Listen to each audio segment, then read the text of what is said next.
Okay, folks, today we're going to take a look at a Zeiss inverted microscope. The model is Axiovert 25. And this particular model has been configured for fluorescence. Here's the fluorescence power supply, fluorescence lamp housing, vertical light path.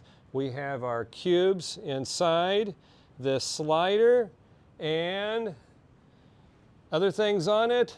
This has a 0.4 numerical aperture condenser. These are pre-centered, so I can turn it to phase contrast. I can turn it to bright field, and I can turn it to Varel contrast, Varel relief contrast. So what is that? That's a way that you can get like a pseudo, well, I would call it a pseudo DIC. You're getting a relief pattern on it. So things are coming out at you in the screen in a 3D compared to, let's look at a phase. So when you look at a phase, everything really looks flat. DIC gives you that relief pattern, but DIC is quite expensive and it's quite complicated, requires a lot more technique to use. But let's turn it back to a Varel. Varel contrast is actually quite easy. Now, you adjust the Varel contrast with this knob. So let's do that and see what happens.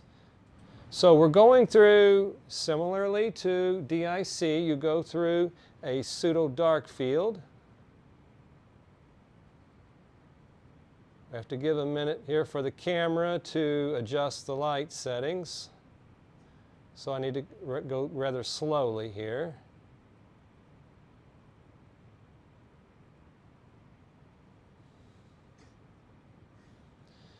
Right about here, it seems like I'm getting more of a DIC pattern, right about at this setting. I can do some adjustments, make sure my light is all the way up. In this case, I can turn my iris up and down to adjust my contrast as well. Remember, you can turn this iris down a lot and you get more contrast, but you're also sacrificing resolution. So you don't want to just automatically turn the iris down just to get better contrasting. Okay, let's take a, there again, this is on a 10 power objective. So we've got this microscope configured for a 10 power, 20 power, and 32 power. Let's turn it over to the 32 power for a minute so we get a little higher magnification. Here's the 32 power. Let me adjust the focus a little. Oh, focus right here. And let's turn the 32 power to the phase contrast.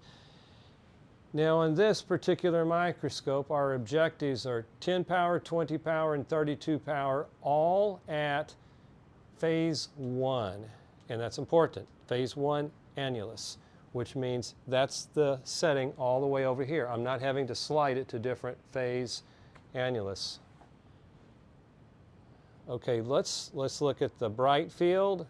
So everything's pretty washed out on bright field. I don't really see contrasting in here. Let's turn it to the Varel, and with the Varel relief, let's do some adjustment.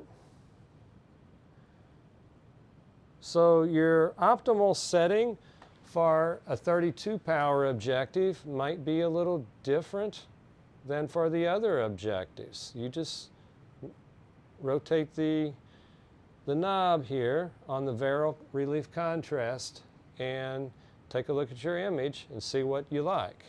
Okay, now I've got the 20 power objective engaged and we are on Varel relief. Let's adjust the Varel relief to see what happens. Okay, it's giving me some different contrasting. If I do very much here, it's going to start getting quite dark. Remember, this is going to be like a pseudo dark field. Okay, right there is giving me some pretty nice contrasting. I like that. And I might open up my condenser a little more.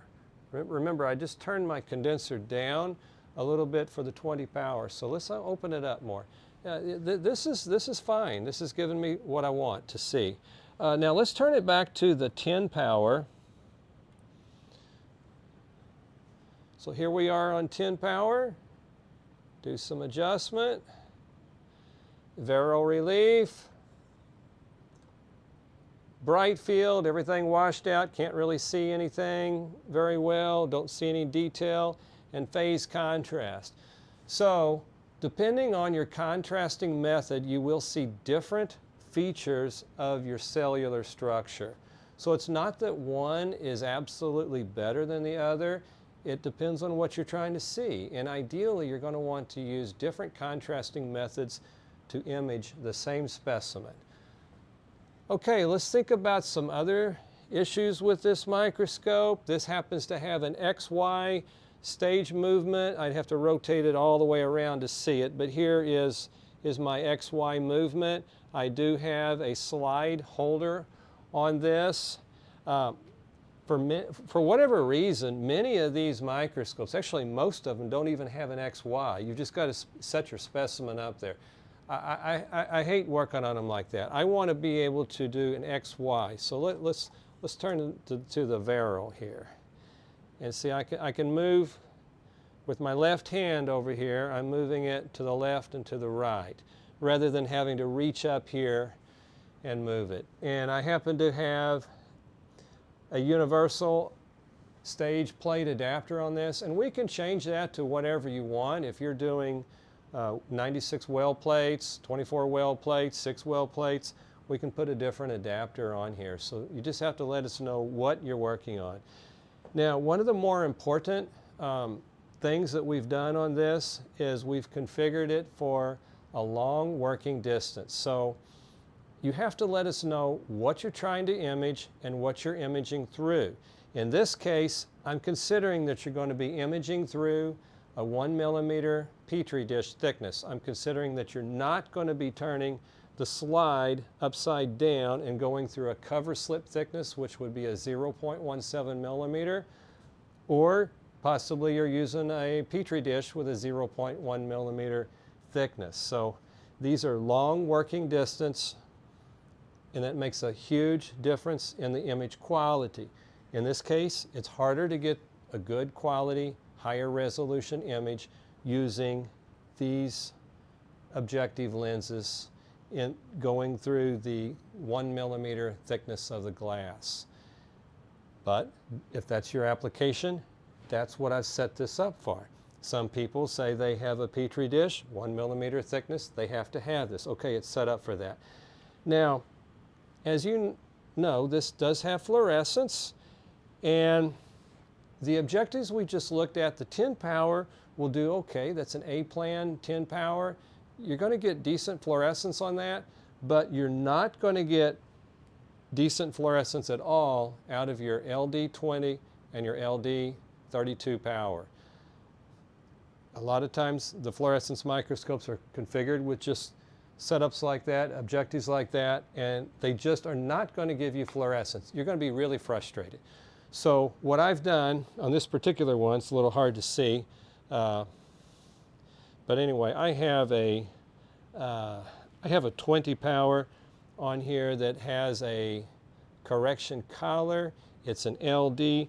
It's a plan neofluor, LD plan neofluor 20 power, and that is going to be what you're going to want to do your fluorescence on. So I've configured this for the ability to do the fluorescence just with a different objective lens.